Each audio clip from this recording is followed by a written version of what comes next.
screaming till they hear you out.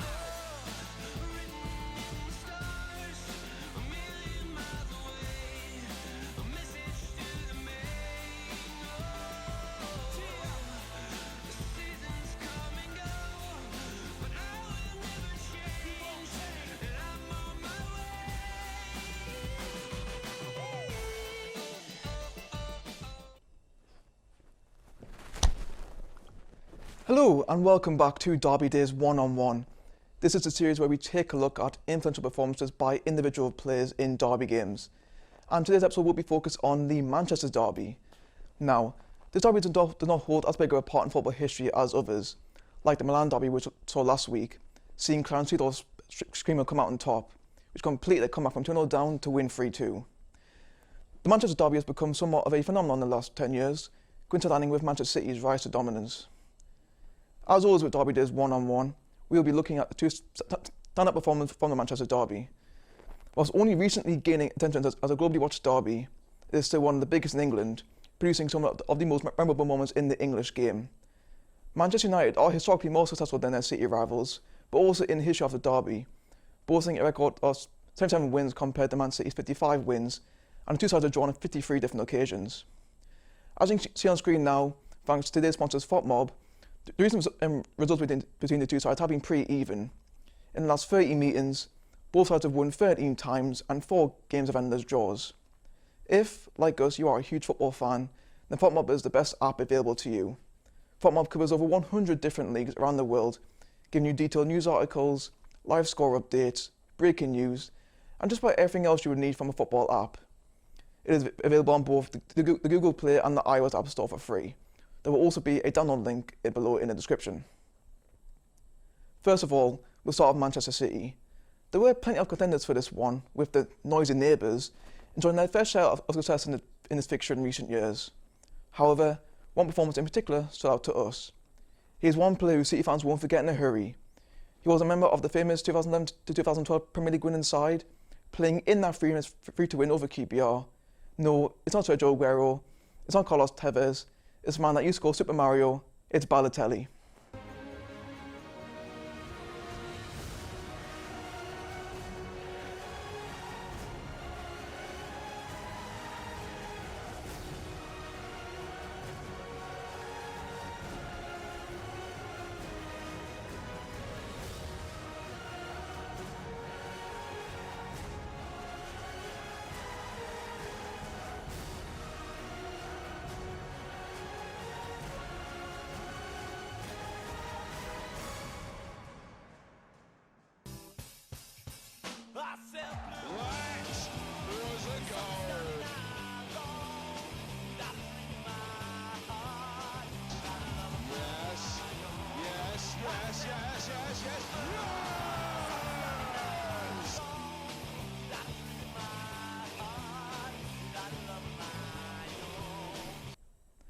Balotelli signed for Man City on the 12th of August 2010 for €21.8 million. The manager at the time, Roberto Mancini, said that his style of play will suit the Premier League. However, in his first season on the blue side of Manchester, he bagged only 6 goals in 17 league appearances, and after a controversial build-up to the 2011-12 season, he had a point to prove. The 23rd of October 2011, a date that Man City fans won't forget too soon. They travelled 4 miles over to Old Trafford and didn't only leave with 3 points, but with a 6-1 victory. It was the first time in that United had conceded 6 goals at home since 1930, and it was a memorable day for Man City. Mario Balotelli was the star performer that day though. He was never an amazing striker when he was at City, only scoring 30 goals in 3 years, but he was definitely a character and proved to be a nuisance in this game.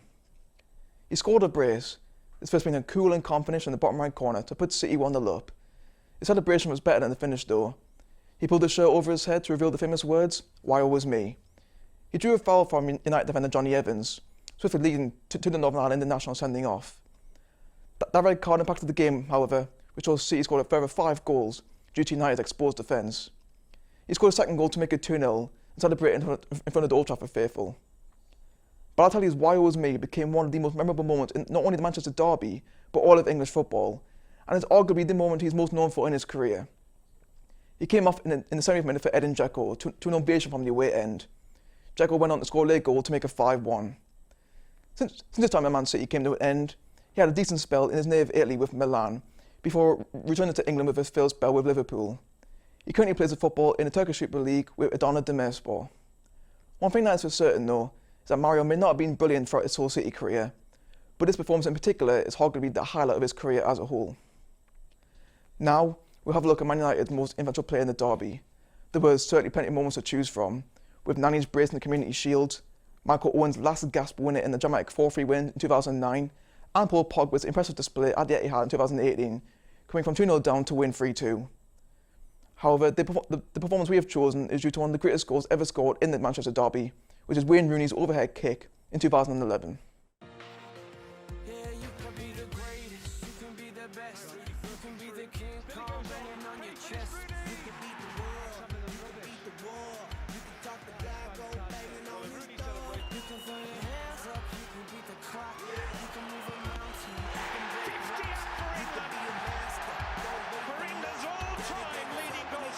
Here's Rooney! Oh my goodness me! That is one of the strikes of the season! And the world's gonna know your name, yeah. 'Cause you fell with the first rain, yeah. And the world's gonna know your name, yeah. And you'll be on the walls of the Hall of Fame.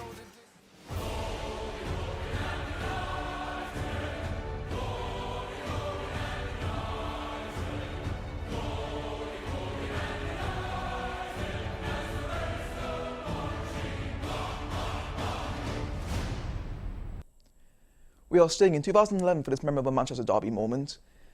Man City headed to Old Trafford trying to consolidate a spot in the top four.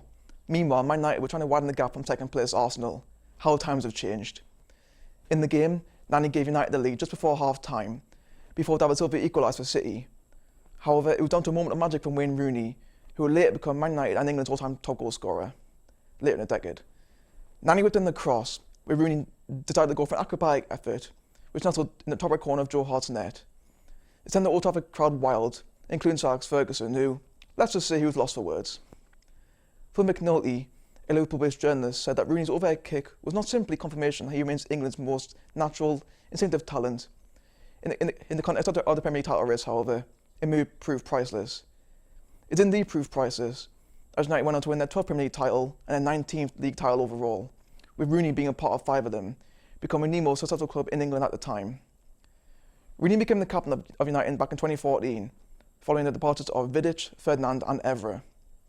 Rooney ended up scoring 253 goals in 559 appearances for Man United, and remains a record goal scorer. He left United in 2017, rejoining Everton for one season, scoring 10 goals in 31 games. He then went over to America to DC United and arguably carried them to the MLS playoffs. He came back to England and joined Derby County, where he later became the manager and still is to this day. Following England's humiliation at the World Cup in 2014, Rooney became the captain following the retirements of Gerrard and Lampard. After featuring at Euro 2016, Rooney's days in England were numbered, and just before the 2018 World Cup, he announced his retirement. To conclude, everyone here at Derby Days 1-on-1 agreed that Wayne Rooney's overhead goal was by far the most influential moment in the history of the Manchester derby. Although Balotelli scored twice and got a man sent off, that was in the midst of an overall impressive City performance. Rooney's goal won the game for United and contributed to them winning the Premier League title that season. It was also voted the goal of the season for the 2010-11 season. And that's what the time we have for this episode of Derby Days 1-on-1. Last week, we asked you guys this question: who scored United's only goal in the 6-1 defeat in 2011? Was it A, Nani, B, Wayne Rooney, or C, Darren Fletcher?